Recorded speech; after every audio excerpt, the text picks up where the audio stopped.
Bien, buenos días. Vamos a empezar la clase. ¿Me confirman por favor el audio si está llegando bien?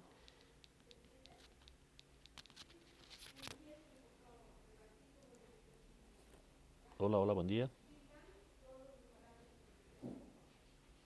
Buenos días, Inge. ¿Se escucha? Eso es. Gracias, Ramiro. Bueno, voy a continuar la explicación de los ejercicios en la parte en la que nos hemos quedado. El ejercicio que estábamos viendo era el 1231 del libro de Semansky. Podemos retomar desde la parte en la que nos quedamos. Vamos a repetir esto.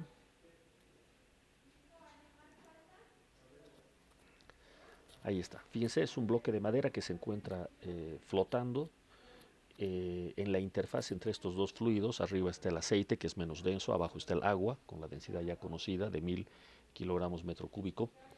El hecho de que el bloque de madera flote en la interfaz entre estos dos fluidos ya da una idea de que la densidad del bloque debe ser intermedia entre la del aceite y la del agua. Si fuese menor que la del aceite, no alcanzaría a llegar a la interfase. Si fuese mayor que la densidad del agua, se hundiría, ¿no es verdad? Y tampoco quedaría en la interfase. Entonces ya de entrada uno ya puede adelantar ese resultado. La densidad del bloque de madera debe ser intermedia entre estos 790, que es la densidad del aceite, y los 1000, que corresponde al agua. La primera parte del ejercicio era muy sencillo, pedía la presión manométrica en la cara superior y en la cara inferior del bloque de madera. Entonces se le ha llamado punto 1 al primero, punto 2 al segundo, y la forma de hallar la presión, fíjense, es simplemente aplicar la ecuación de la hidrostática, multiplicar la densidad por la gravedad y por la altura de fluido. En este caso se le ha llamado H1 a la altura de fluido que está por encima del punto 1, que en este caso son 1.5 centímetros. Haciendo el reemplazo de los datos con 1.5 centímetros llevado a metros, la densidad del aceite en kilogramos metro cúbico y la gravedad en metros segundo cuadrado, se obtiene esta presión que sería la presión manométrica, 116.13 pascales. Una presión pequeña si la comparamos con la presión atmosférica. Sin embargo, esa es la presión debida al fluido. En el caso del punto 2, el cálculo es idéntico, solo que acá hay que considerar por un lado el aporte del aceite y por el otro el aporte del agua. Me refiero a que el punto 2 siente la presión de la columna de aceite completa. Fíjense que son 10 centímetros. Como en los datos acá se había puesto H1 1.5 y H2 8.5, entonces se ha tenido que sumar 1.5 más 8.5, reponiendo los 10 centímetros de columna de aceite, que es lo que tenemos acá. H1 más H2 por la densidad del aceite por la gravedad. Esa es la presión debida al aceite. Y la debida al agua, bueno, la columna que corresponda de agua, que aquí se está llamando H3, que es otra vez 1.5, y ahora nos estamos refiriendo a este 1.5 que está acá abajo. ¿No es verdad? Haciendo la suma, obtenemos la presión que tiene que ser mayor que la presión P1, ahora da 921.2 pascales. ¿De acuerdo? La única duda quizás que podría surgir en esta parte tiene que ver con incluir o no el peso del bloque de madera, porque evidentemente el bloque tiene un peso. Ese peso tiene que sentirse, o sea, el punto 2 tiene que de alguna manera sentir el peso de este bloque. Entonces uno podría decir, bueno, tengo que sumar la presión debida a los 10 centímetros de aceite, más la presión debida a los 1.5 centímetros de agua, más la presión debida al peso del bloque. Eso es algo que en principio resulta razonable. Uno podría pensar que eso es lo que hay que hacer. Sin embargo, eso sería un error. Sería duplicar el efecto de la presión debida a este volumen. Justo este volumen, que acá lo estamos viendo como ocupado por el bloque de madera, originalmente no estaba ocupado por el bloque de madera, sino por el fluido, lo que le corresponde al aceite, y la parte de abajo lo que le corresponde al agua. O sea, aquí hay un fluido que ha sido desalojado.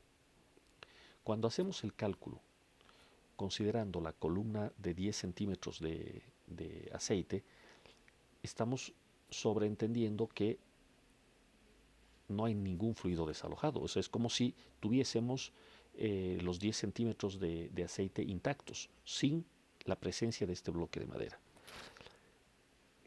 Eso es equivalente a decir, desalojamos el volumen que corresponda de aceite y luego de agua para que entre acá el bloque, pero tendríamos que disminuir esa presión debida al aceite e incluir la presión debida al peso del bloque. Pero ese cálculo es innecesario, porque cuando estábamos analizando el problema de flotación, habíamos hecho notar que la fuerza de empuje, la fuerza de Arquímedes, es igual al peso del fluido desalojado. O sea, el peso del fluido desalojado y el peso del bloque, si se encuentra en equilibrio, ¿no? Si no se está hundiendo ni tampoco se va hacia la superficie, hacia arriba, tienen que ser iguales, porque de otro modo no estaría en equilibrio. Con esto lo que quiero decir es que da lo mismo considerar a los 10 centímetros de columna de aceite sin tomar en cuenta la madera, o la otra alternativa hubiese sido tomar solamente los 1.5 centímetros de aceite más el peso de la madera para sacar la presión en esta parte que corresponde al aceite. Me dejo entender, pero ¿para qué voy a complicarme incluyendo al peso del bloque de madera si simplemente podía haber considerado los 10 centímetros de la columna de aceite? Lo propio aplica para los 1.5 centímetros de agua. Conclusión, no tengo que preocuparme de nada de lo que está aquí sumergido, sino simplemente hacer de cuenta que este bloque no existe y tomar en cuenta la columna de ambos fluidos, 10 centímetros de aceite, 1.5 de agua, y calcular con esos dos la presión que me están pidiendo. ¿De acuerdo?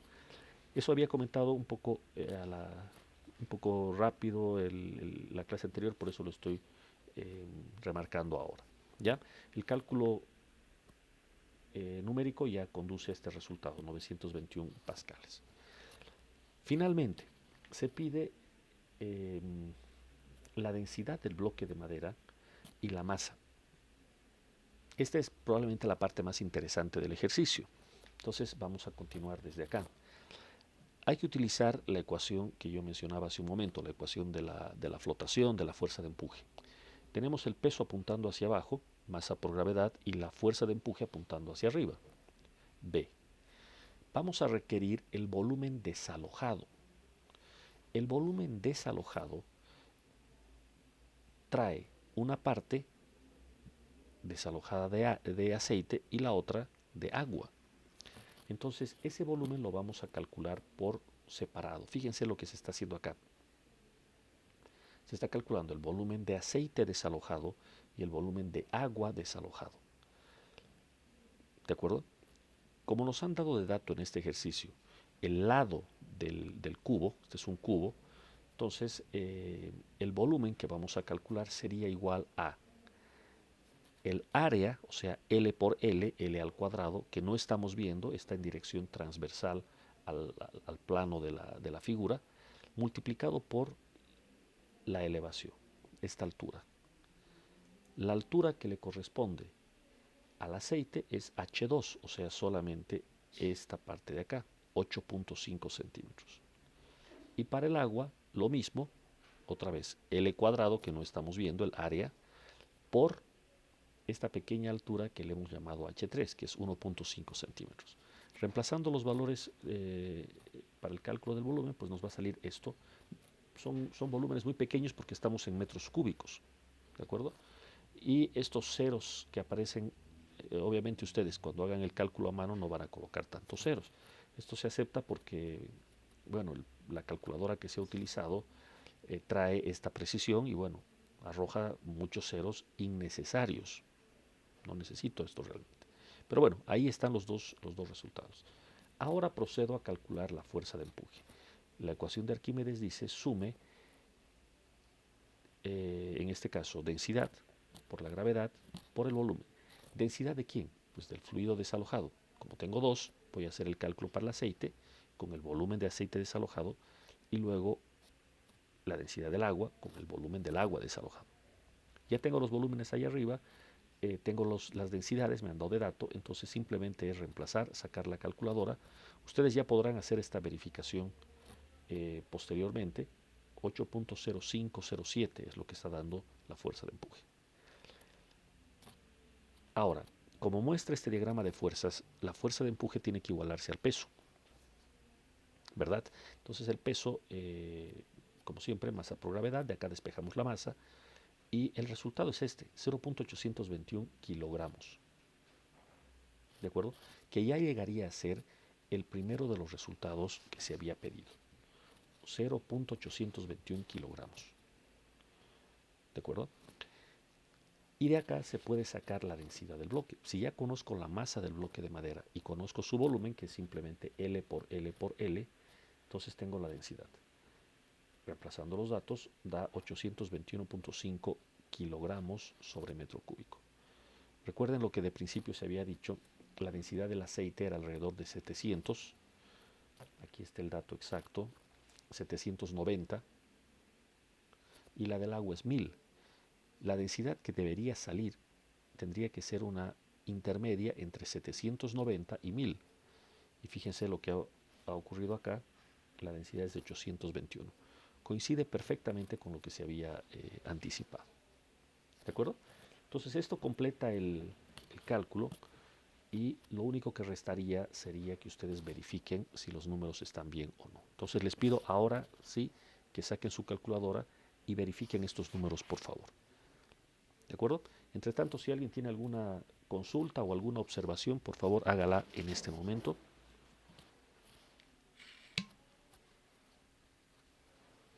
Inge, tengo una preguntita. La fuerza boyante es ¿no ve? Densidad por gravedad por volumen, por el volumen desalojado de ese fluido, ¿no ve? Correcto. Entonces, ese volumen se podría decir que es el mismo volumen que, en este caso, la madera que se ha sumergido en eso. Ah, claro. Sí, sí, sí. Correcto.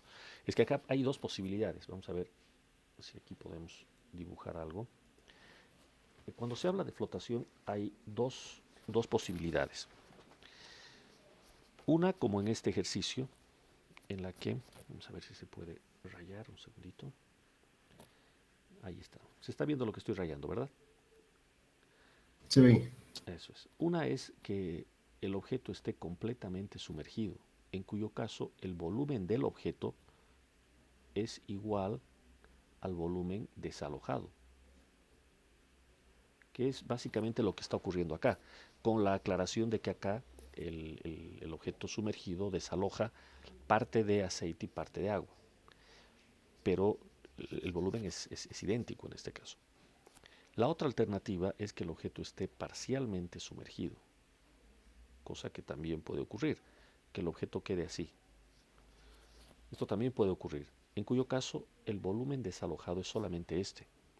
Entonces ahora el volumen del objeto ya no es igual al volumen desalojado. ¿Y cuál tengo que usar en la ecuación del empuje? El empuje es densidad del fluido desalojado por la gravedad por volumen del fluido desalojado. O sea, el volumen que tengo que usar es siempre este, el desalojado, y no así el volumen del objeto como tal. ¿De acuerdo? Ese detalle hay que tomar en cuenta. Acá, claro, al estar completamente sumergido, ambos volúmenes son iguales, son lo mismo. ¿Ya? Eso es. Ahora, hay un detalle adicional que vamos a verlo en un ejercicio más adelante. Acá estamos sobreentendiendo que este bloque de madera es macizo. Quiere decir, el volumen lo voy a calcular como lado por lado por lado, L cubo, y listo, porque es un bloque macizo, ¿no? Está lleno completamente por dentro. Pero también hay la posibilidad de que esté flotando un bloque vacío, o sea, no vacío, un bloque hueco. Imagínense, como si fuese una caja, en cuyo caso otra vez cambian las cosas. Y lo voy a mostrar con un ejemplo más adelante. Porque el volumen, en ese caso, el volumen desalojado sería como hemos calculado acá, ¿no? Pero el volumen del objeto ya también sería el volumen sin tomar en cuenta el hueco. No sé si todo el mundo se está imaginando lo que estoy diciendo. A ver, piensen acá, es como si fuese una caja, ¿no? Si esta caja fuese maciza, como si fuese un ladrillo, por ejemplo, un ladrillo gambote, o cualquier otra cosa que sea macizo. Entonces el volumen del objeto va a ser igual al volumen que desaloje cuando esté completamente sumergido. Pero si esto fuese como una caja de zapatos, por ejemplo, no, pues la caja es hueca. El volumen de este objeto son solamente los volúmenes de las paredes y de la base de la caja, pero el resto es hueco. Entonces otra vez los volúmenes dejan de coincidir. Eso vamos a analizar enseguida en un ejemplo. Pero volviendo a este y a la pregunta que hace su compañero, sí, existe esta posibilidad, un objeto parcialmente sumergido. Entonces hay que tener cuidado en ese caso. Solo tomar en cuenta el volumen desalojado. Eso es la fuerza de empuje realmente. ¿Ya? Muy bien, entonces, si alguien ha logrado ya introducir los datos y me puede verificar primero la masa, 0,821, Coincide, Inge. coincide. La densidad también, ¿verdad? Sí, Inge. Eso es excelente.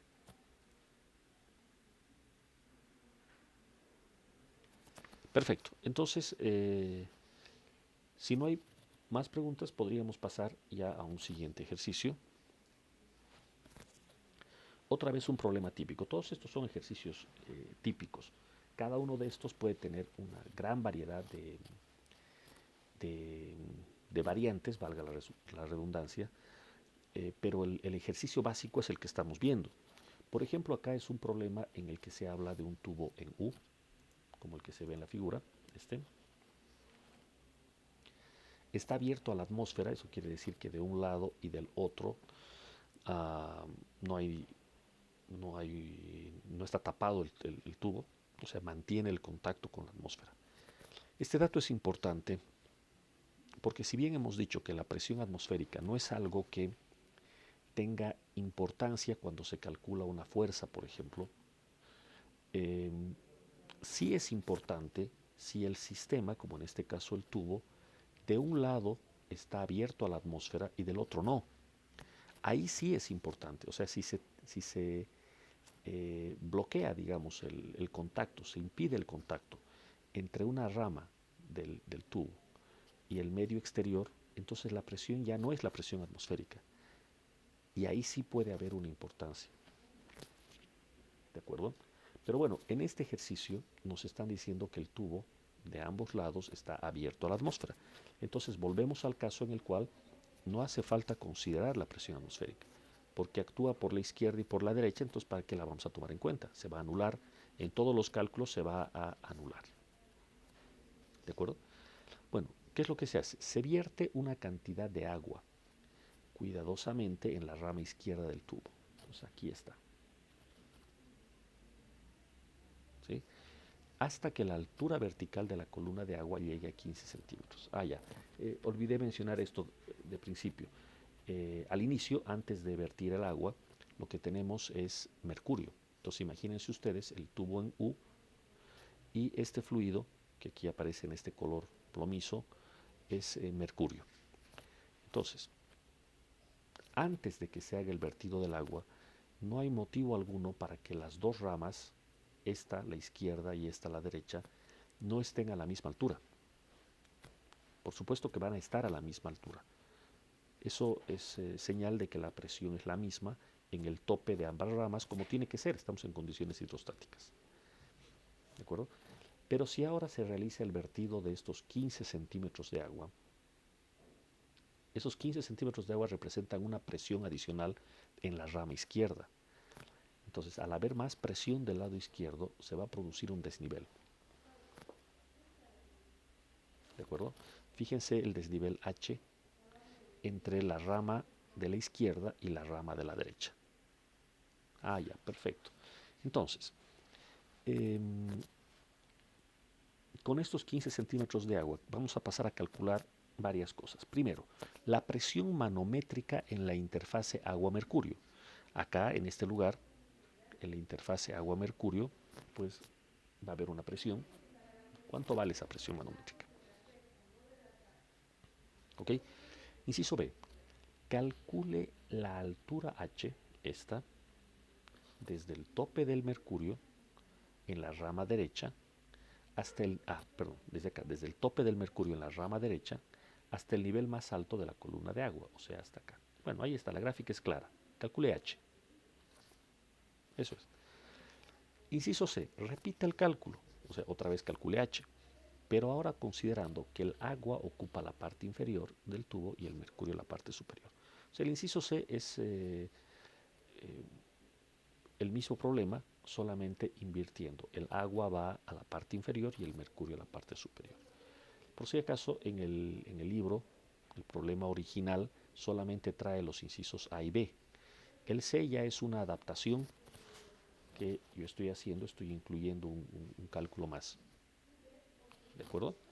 Bueno, este es el ejercicio. Ustedes tienen estos apuntes, ¿ya? Entonces ahora les pido que revisen la solución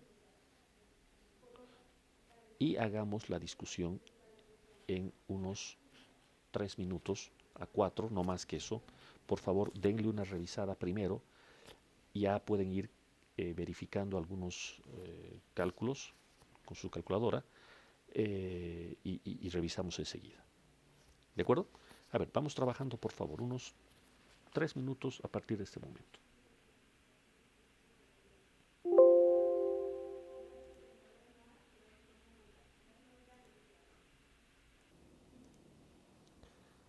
Bien, han tenido un tiempo para poder revisar los apuntes.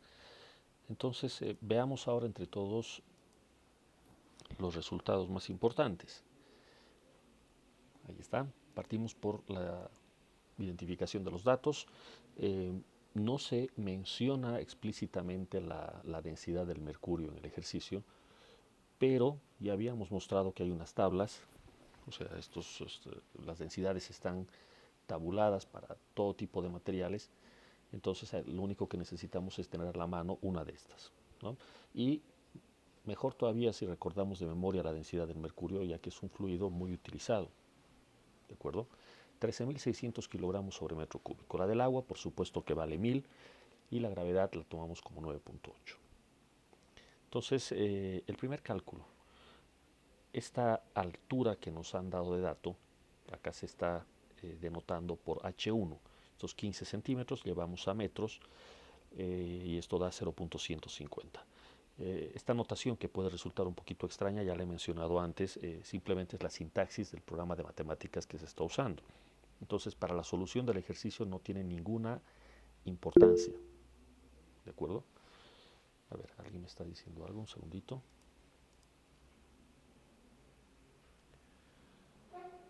¿Alguien quiere hacer alguna consulta? Me apareció una señal aquí. Bueno, sigamos entonces.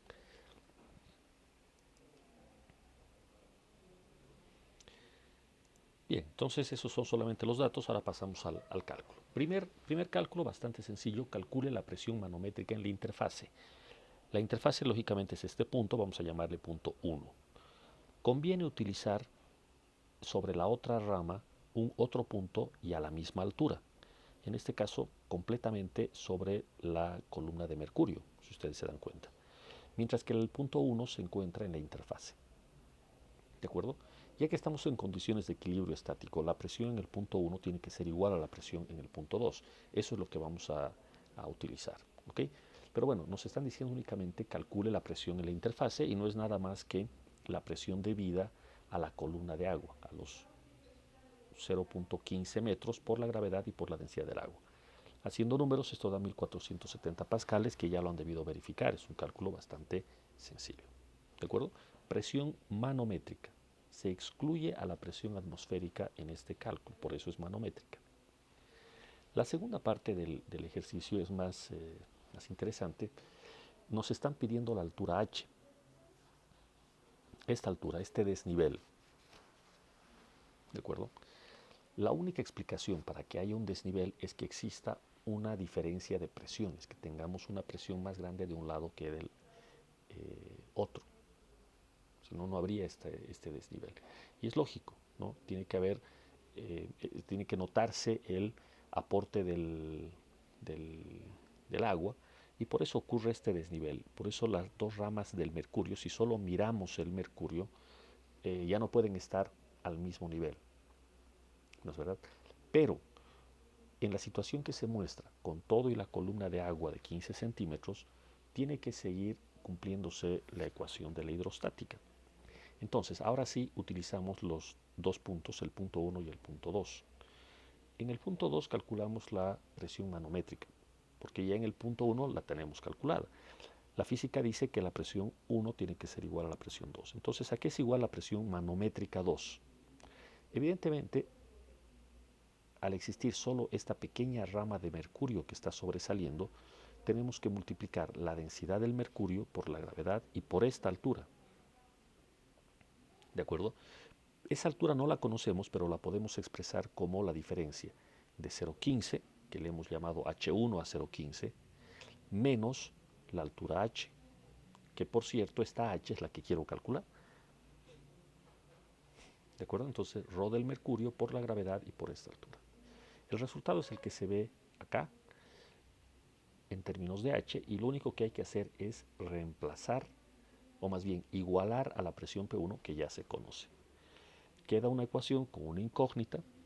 Resolviendo esa ecuación, el resultado da 0.1389 metros, que llevado a centímetros da 13.9 centímetros. ¿De acuerdo? Una vez más, la sintaxis que aparece acá no es relevante para la solución del ejercicio, pero si a alguien le interesa hacer planillas como esta, programar, qué sé yo, entonces, bueno, aquí tiene una referencia. Este solve simplemente es para resolver una ecuación, en este caso esta ecuación muy sencilla, en la que la verdad es que si hacemos esto a mano, más que resolver la ecuación, lo que estamos haciendo es simplemente despejar H, ¿no? ¿Qué es eso? Bueno, la altura da 13.9 centímetros. El problema original de Szymanski termina ahí, ¿no? Entonces, antes de pasar al C, quisiera saber si alguien tiene alguna consulta que hacer al respecto.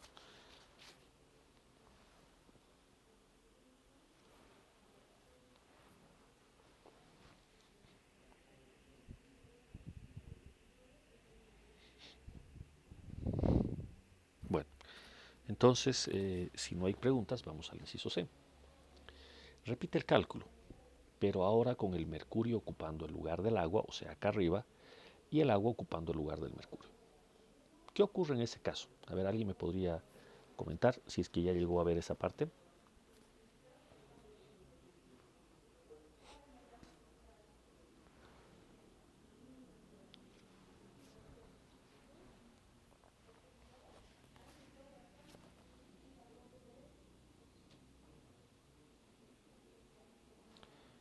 Bueno, acá está ya digamos, el resultado. ¿Qué es lo que va a pasar? Si yo simplemente modifico o intercambio, el mercurio ahora va a la izquierda donde estaba el agua y el agua va a ocupar el sector que traía el mercurio. Eso quiere decir que la secuencia para formar este sistema sería: al principio el tubo en U trae solamente agua. Las dos ramas de agua están al mismo nivel. Y luego se coloca 15 centímetros de mercurio y se produce el desnivel. Entonces calcule H. Como un ejercicio de aplicación de la ecuación de la hidrostática, pues no cambia absolutamente nada, sigue siendo lo mismo. El procedimiento es el mismo, voy a calcular la presión 1, luego voy a calcular la presión 2, voy a igualarlas y de ahí voy a despejar H. El problema es que si ustedes hacen eso, van a encontrar que H les sale negativo, lo cual no tiene ningún sentido porque H representa una distancia. Esta H no es una coordenada. Las coordenadas pueden ser positivas o negativas, ¿no? Pero H es una distancia, una longitud. Y las distancias no son negativas, nunca. Entonces algo debe estar mal. Y eso es lo que se trata de verificar acá. ¿De acuerdo?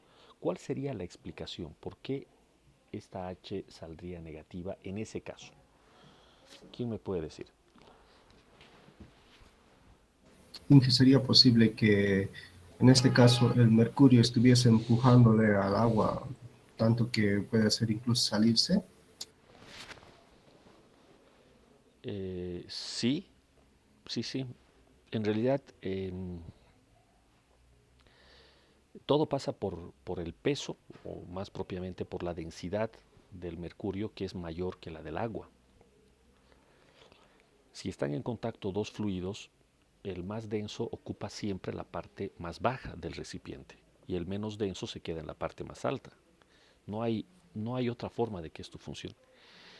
¿De acuerdo? O sea, jamás el líquido menos denso va a estar en la parte baja y el más denso arriba. ¿De acuerdo?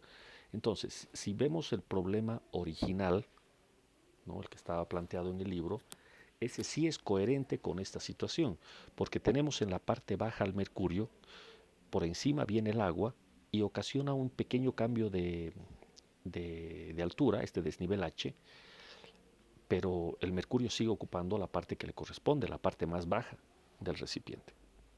Cuando en el inciso C nos piden analizar la situación inversa, el agua en la parte inferior y el mercurio en la parte superior, ocurre que esa situación no puede ser la situación de equilibrio. O sea, si ustedes hacen el experimento, están en el laboratorio y primero colocan el agua y encima colocan el mercurio, primero habría que suponer que no se van a mezclar, ¿no? Porque si los dos líquidos se mezclan, el ejercicio ya no, o el experimento ya no sirve de nada. Vamos a suponer que no se van a mezclar. En ese caso, ¿qué es lo que pasa? No puede quedarse, de ninguna manera puede quedarse el mercurio por encima siendo soportado por el agua, es imposible. Lo que va a ocurrir es que el mercurio va a descender hasta ocupar la parte más baja del tubo y el agua va a tener que, bueno, va a ser desalojada hasta ocupar la parte más alta. Ya dependiendo del tamaño del tubo y del volumen que se ha vertido, es probable que parte del agua simplemente salga del tubo, que me parece que es lo que estaba sugiriendo su compañero. ¿De acuerdo? Pero el punto aquí es que no puede quedar el mercurio en la parte superior y el agua en la inferior. Estaríamos violando un principio muy básico de la hidrostática. ¿De acuerdo? Los fluidos más densos se van siempre a la parte más baja y los más livianos se quedan en la parte superior. Entonces, cuando uno aplica el procedimiento, así como lo hemos visto en el inciso B, para el caso planteado en el inciso C, le sale un H negativo.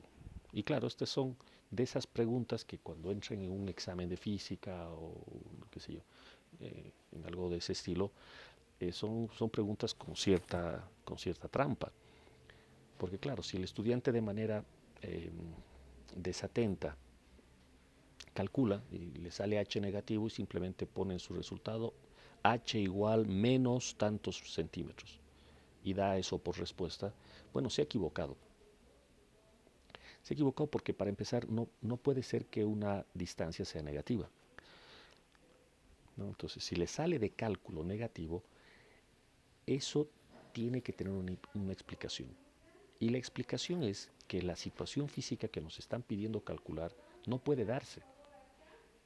No puede darse.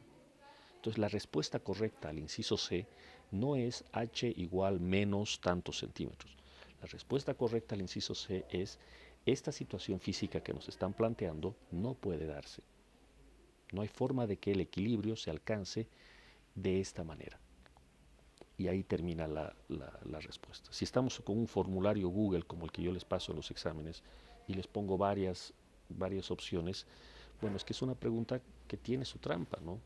Porque en verdad ninguna de las respuestas es la correcta, salvo que en una de las opciones diga esta situación física no se puede dar. ¿Me entienden? De paso, aprovecho para comentar esto. Tanto en un examen de física como en la vida real, que al final es lo que más importa, ¿no? El examen pasa y ya está. Lo que interesa es en la vida real, ya cuando se hacen estas cosas en serio, eh, pueden salir resultados como estos, ¿no? Y claro, el que está calculando, el ingeniero, el físico, lo que tiene que hacer es dar una explicación a lo que está pasando, ¿no? No puede ser que el ingeniero diga, este problema está mal planteado, que es algo que muchas veces el estudiante de física dice, cuando le sale un resultado medio extraño, dice es que el problema está mal planteado. Yo quiero que me entiendan, jóvenes, que en física y en la vida real los problemas no están mal planteados, nunca está mal planteado un problema de física.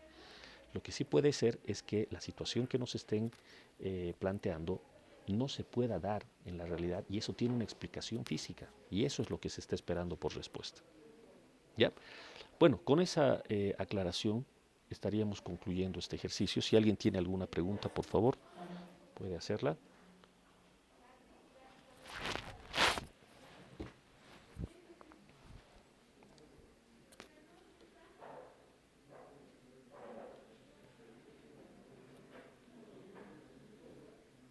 Perfecto.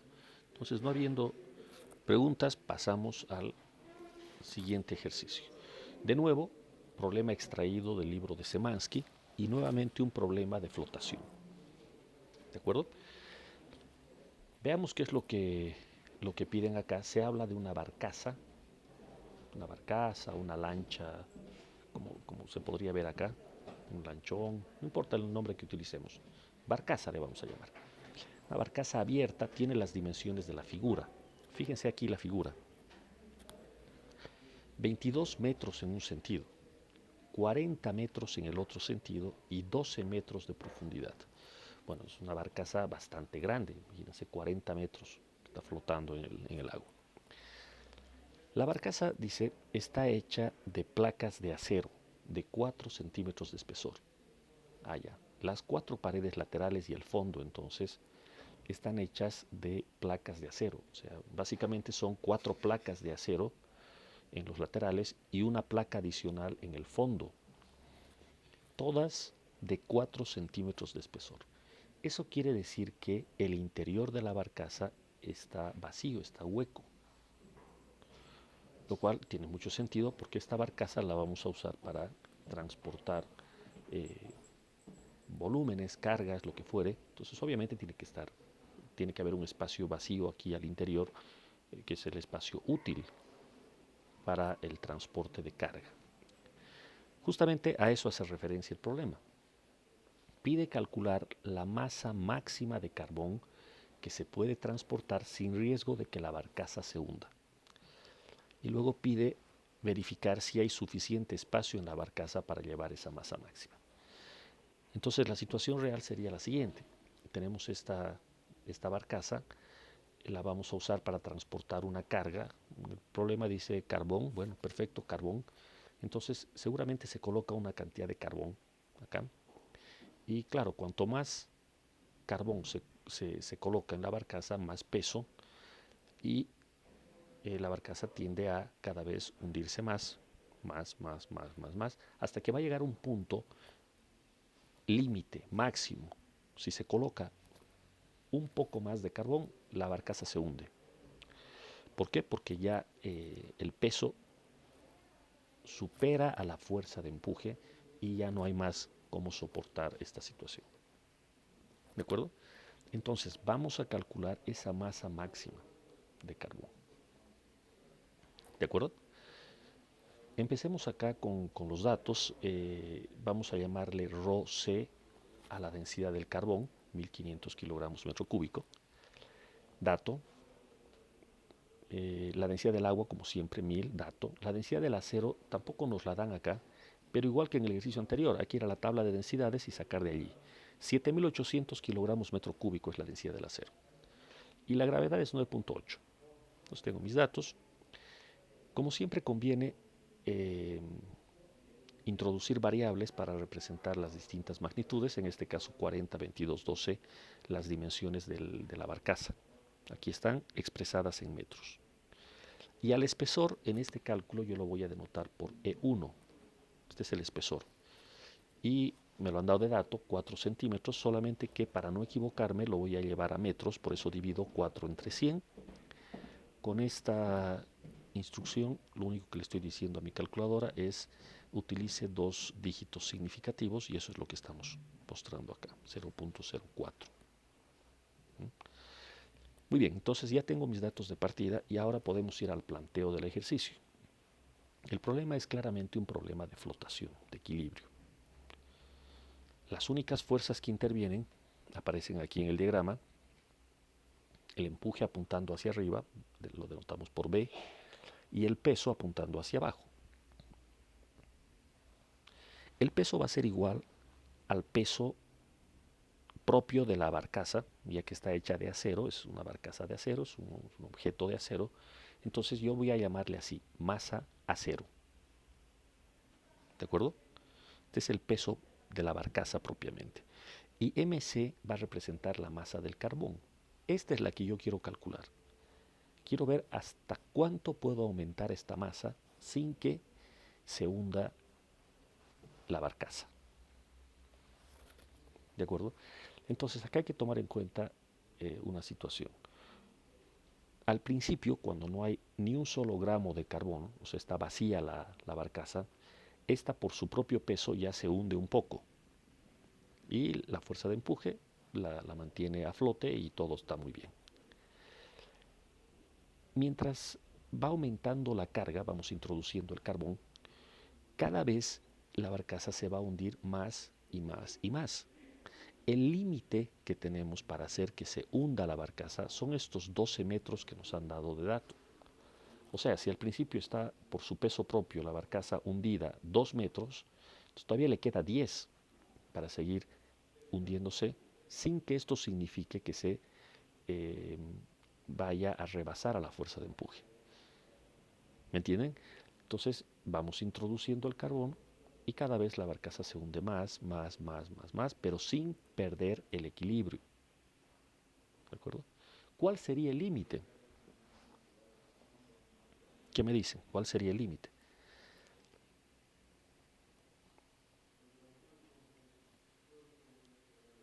¿Hasta cuánto se puede hundir la barcaza sin riesgo de que ésta se vaya hasta el fondo del lago, del mar, donde estemos analizando esto?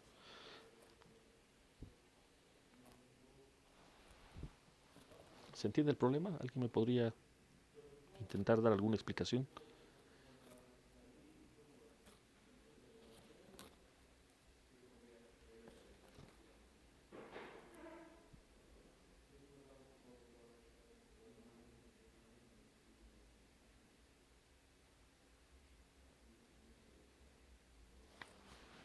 Bueno, vamos a tratar de dar entonces ahora la explicación. ¿Se está escuchando todavía bien, jóvenes? ¿Alguien me podría confirmar?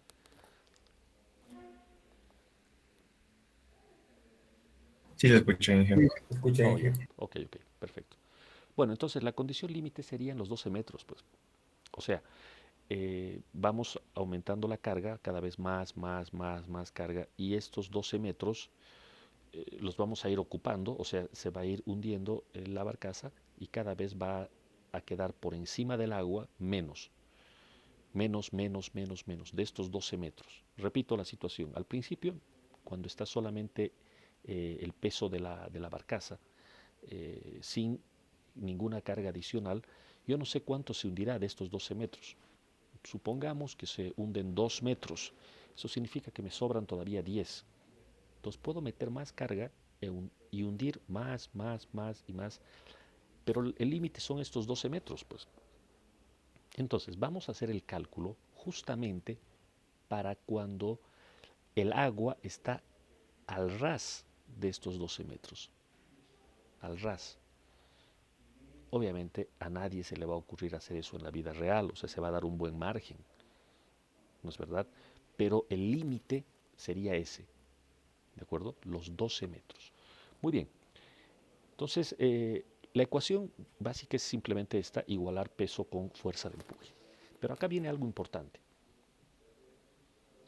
La fuerza de empuje se calcula con el volumen de agua desalojado. Esto es lo que hace un rato les estaba comentando en el otro ejercicio. ¿Cuánto volumen desaloja esta barcaza? Como el agua no logra ingresar al interior de la barcaza, entonces desaloja un volumen como si la barcaza fuese un sólido macizo, como si esta barcaza fuese, por ejemplo, un ladrillo o cualquier otro objeto, pero macizo, ¿me entienden? Macizo. Entonces desplaza todo el volumen de agua que se encuentra sobre su superficie. A ese volumen desalojado lo estamos denotando aquí V1 y se calcula simplemente multiplicando L1 por L2 por L3, el volumen de la barcaza como si ésta fuese maciza. Ese es el volumen desalojado. Pero resulta que la barcaza en realidad es como una caja de zapatos, sin tapa. Tiene 4 paredes laterales y una base, ¿no? Y las 4 paredes más la base son placas. Eso significa que el interior de la barcaza está vacío, es hueco. Entonces el volumen real que tiene la barcaza no es 40 por 22 por 12. El volumen real se va a calcular por medio del volumen de cada placa. Entonces yo tendría que calcular el volumen de cada plaquita, sumar los 5 volúmenes y ese es el volumen total. En vista de que en este ejercicio las 4 placas más la base tienen, las 5 placas, vamos a decir, tienen el mismo espesor, entonces el cálculo del volumen lo voy a hacer por medio del área. Voy a calcular el área de cada una de estas 4 laterales más la base y toda esa área la voy a sumar y voy a multiplicar por el espesor que le llamé E1. Entonces ese es el volumen real de la barcaza. Fíjense lo que estamos haciendo aquí, L1 por L3, habíamos dicho que L1 era 40 y L3 12. Entonces estaríamos hablando de esta pared de acá. 40 por 12, ese es el área. 40 por 12, L1 por L3, y multiplico por 2 porque son 2 paredes idénticas.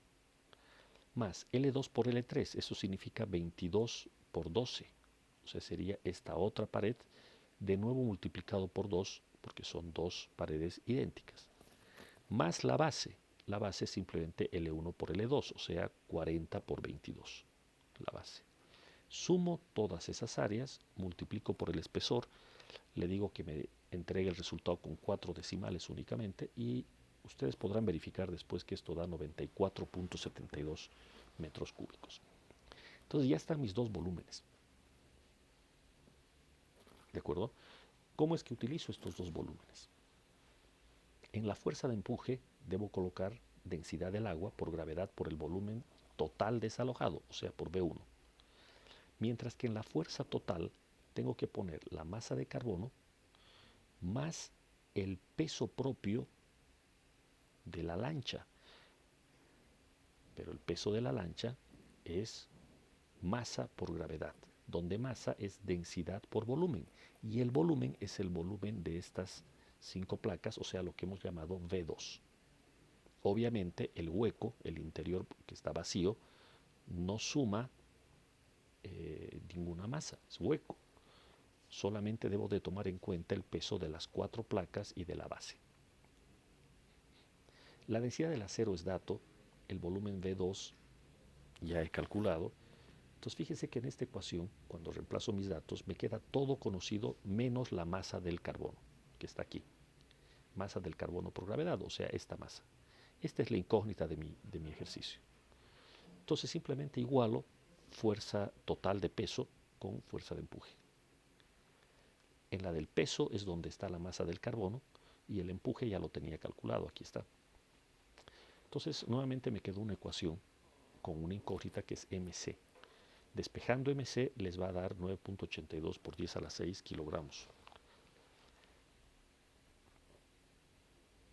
¿De acuerdo? Es una masa bastante grande.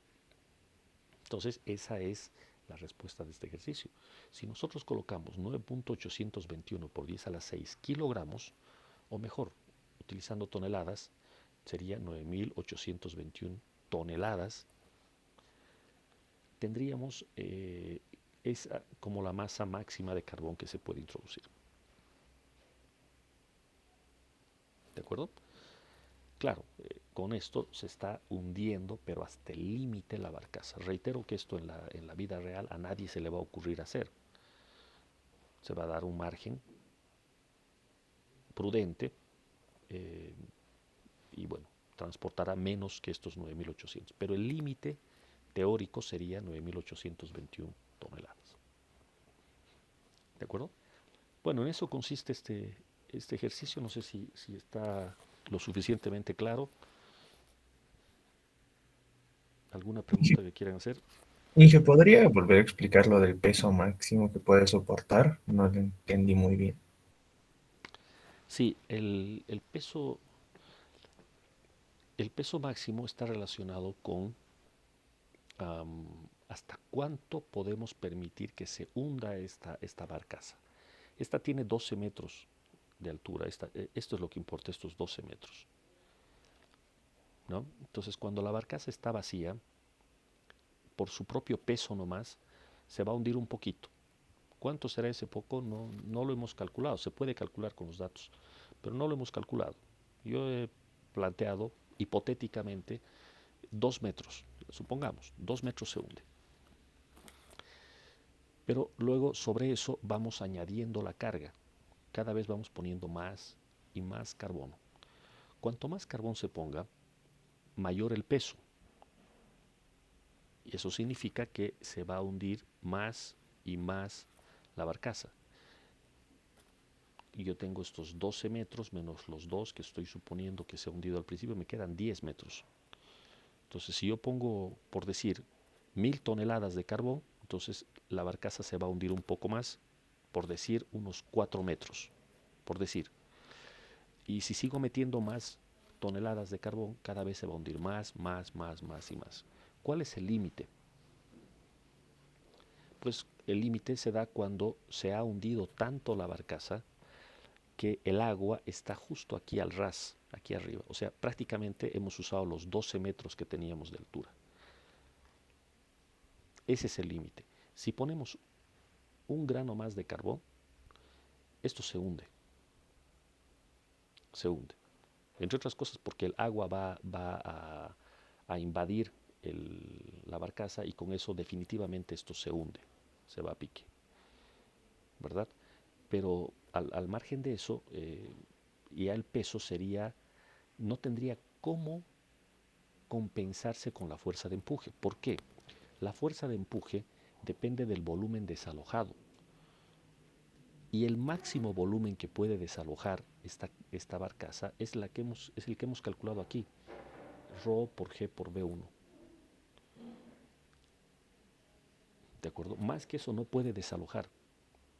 Entonces, si nosotros seguimos aumentando el peso aumenta, pero el empuje ya no puede aumentar más, ya llegó a su máximo. Entonces, definitivamente el peso le va a ganar al empuje y simplemente la barcaza se hunde, se va hasta el fondo. Esa es la razón por la que hemos puesto como límite estos 12 metros, ¿no? Y el cálculo lo hemos hecho con los 12 metros. ¿Está bien? ¿Se entiende mejor? Una cosita que tal vez quería aportar, ¿no? En este ejercicio consideramos al carbón y a toda esta superficie como si estuviese al ras, ¿no ve? Bueno, más me refiero al carbón que estuviese justamente al ras, al límite de esta barcaza que parece un cajoncito. Uh-huh. Porque normalmente en sí las cargas se ven que siempre tiene ese como bultito de masa ahí, ¿no?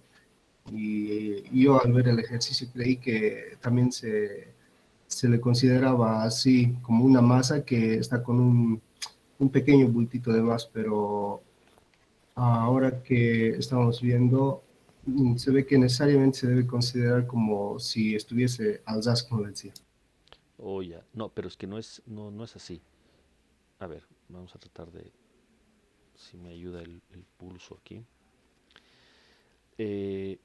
La situación es así. Aquí yo tengo la barcaza, vamos a suponer, y este es el nivel del agua, ¿no? Entonces yo voy llenando la carga y se arma un pequeño bultito. ¿Cómo está distribuido este bulto o esta masa de carbón en este caso? No interesa mucho. Puede quedarse así como si fuese un bulto, o puede ocupar uniformemente la barcaza, no importa. Da igual, lo único que interesa aquí es la masa. El tema es este. Cuando hemos llegado al límite, a ver, esto lo voy a borrar.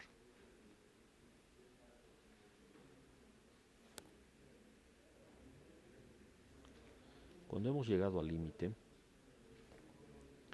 nuestra barcaza se ha hundido. Este es el límite.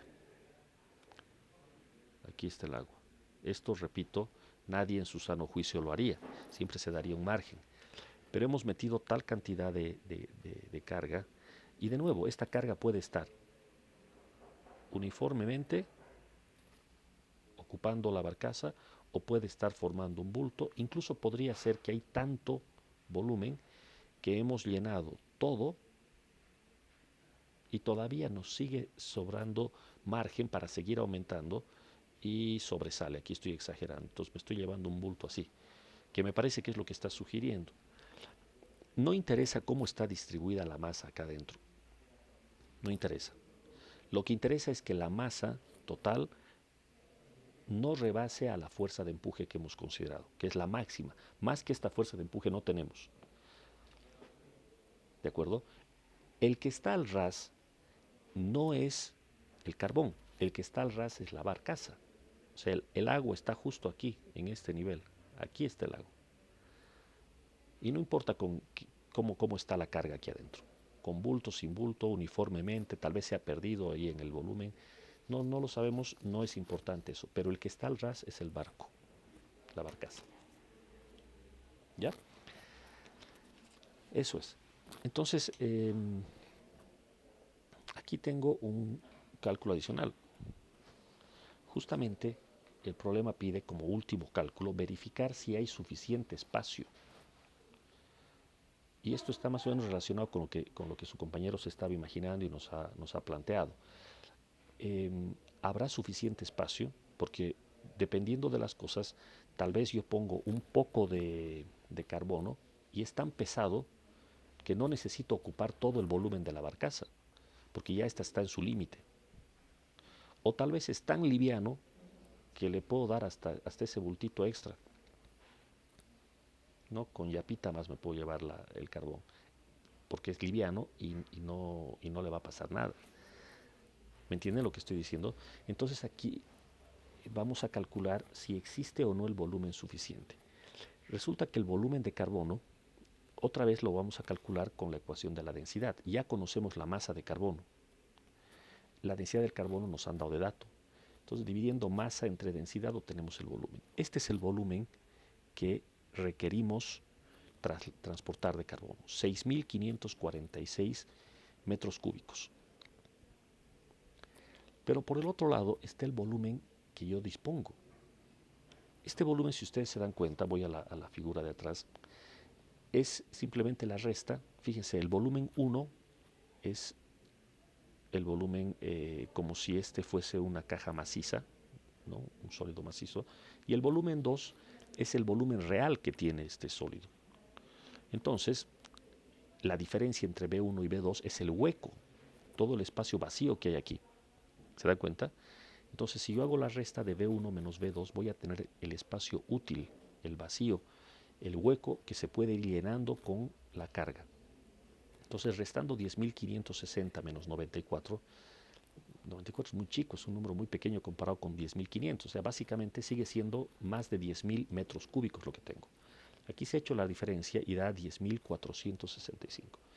Entonces, el volumen útil, el espacio disponible que tenemos, es 10.465 metros cúbicos. Y el volumen que yo necesito poner de carbón es solamente 6.546. O sea, conclusión, ahora con este cálculo estaríamos verificando esta situación. Aquí está nuestra barcaza con sus 12 metros. Por acá nos queda el nivel del agua.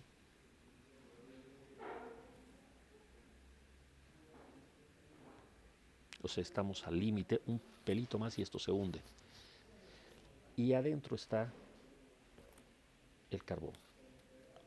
Pero como yo tengo que meter 6.500 y aquí adentro tengo un espacio útil de 10.000, eso quiere decir que el carbón se me va a quedar ocupando solamente una parte. Aquí está el carbón.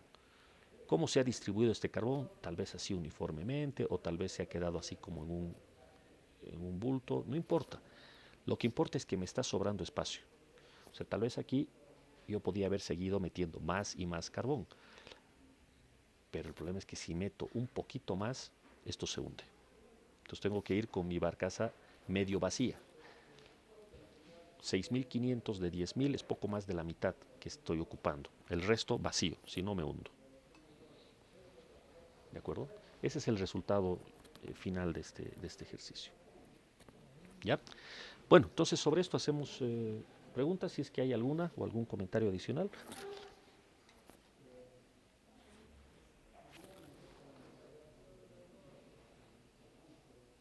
Todo claro, Inge. Todo claro, una belleza. Este es el principio por el cual los barcos flotan. La idea es de que sean como esta barcaza, que su peso sea bajo, por mucho que estén hechos de acero o de un material más denso que el agua, no importa, lo que interesa es que su peso sea bajo, y para que sea bajo tiene que ser prácticamente hueco. Esa es la condición, que sea prácticamente hueco. Mucho espacio vacío adentro y solamente el peso sea el de la cáscara, el de la envoltura, ¿no? Las paredes exteriores del barco. Eso es lo que tiene que pesar. El resto básicamente tiene que ser hueco. Y la idea es de que desplace mucho volumen. Cuanto más volumen logre desplazar, mejor. Y esto es lo que hace muy bien una pelota de piscina, por ejemplo. Las pelotas de piscina cumplen a cabalidad con esta condición. Son muy grandes, ocupan mucho volumen, por lo tanto desplazan mucho volumen, pero al mismo tiempo son casi vacío, o sea, son muy livianas. Entonces, claro, flotan con comodidad. Es casi imposible hundir a una pelota de piscina. ¿De acuerdo? Bueno, con eso concluimos este ejercicio, jóvenes, y la clase de hoy. La siguiente vamos a ver este otro problema, mejor si ya le dan una leída en base a los apuntes. ¿Ok? Nos desconectamos acá entonces. Buen día a todos y hasta mañana.